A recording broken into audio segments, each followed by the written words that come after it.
God aften og velkommen til Hvem vil være pizzeria- og kioskejer?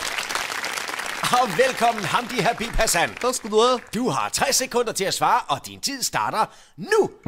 Hvilken betydning har den danske smiley-ordning? Ingen. Korrekt. Pizzeriet har en kurdisk kok, 2 albanske tjenere, og resten af personalet er tyrkiske kyprioter. Hvad hedder restauranten? Pizzeria Originale Italiano della Milano. Korrekt. Mest brugte kasseapparattype i den danske pizzeriabranche?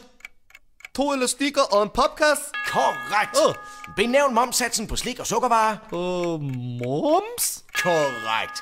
Nævn indkøbschefen for Al-Shakra-markedet i Viborg. Fætter. Korrekt. Hvad hedder revisoren for Al-Aqsa-grillen i Svendborg? Fætter. Korrekt. Hvad hedder den kommende indehaver af Istanbul-døgneren ved Rungsted Kyst?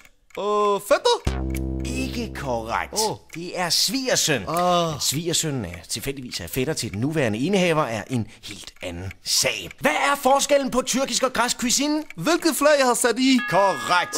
Rimer på fuck, hvor den tynde pizzabund sutter. Du henter pizza om 10 minutter. Korrekt. Hvilken? Der gik bosseren, Hamdi. Det var flot klaret. Du fik 8 rigtige og vinder derfor 8 kilo Jakobov lige til at smide på pizza nummer 20, 19, 18, 17, 16 med banæs, 16 uden banæs, 14, 13, 12 med shawarma og æg, 9'eren med tun, 5'eren, 4'eren, 1'eren og alt, der hedder noget med al dente. Wow, perfekt. Tillykke!